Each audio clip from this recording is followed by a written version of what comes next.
Pronto? Ah, sei già lì? Dai, muovi i rimbi, dai. Allora stiamo arrivando, ok? Andiamo?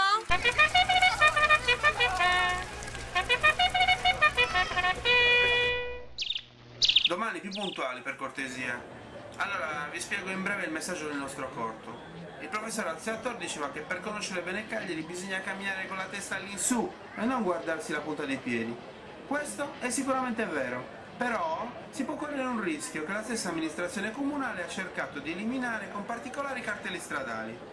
Siccome questo è un problema locale, che non tutti conoscono, voi sarete quei turisti che ne rimarranno vittime.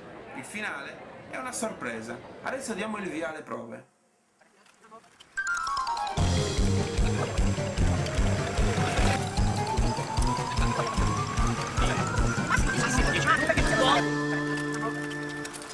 Allora, adesso facciamo una prova davanti alla torre di San Pancrazio. Ricordatevi di tenere la testa all'insù.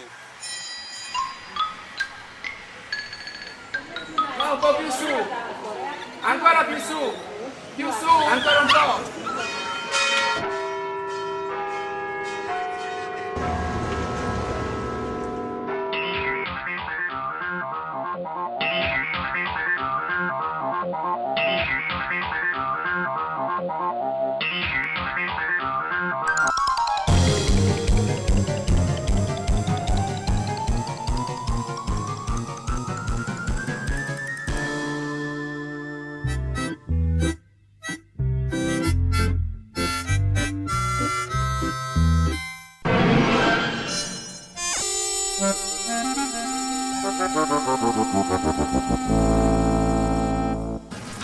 Ha! Lucky you, there's a very excellent specialist today. Ouch.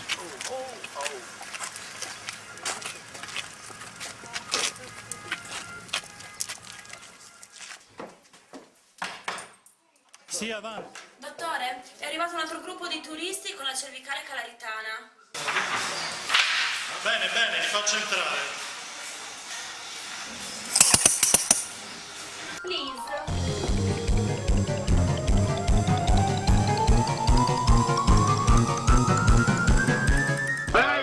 Per i sopravvissuti, domani appuntamento alle 8, iniziamo a girare il corto. Cervicale calaitana. Uno prima, Chuck si gira.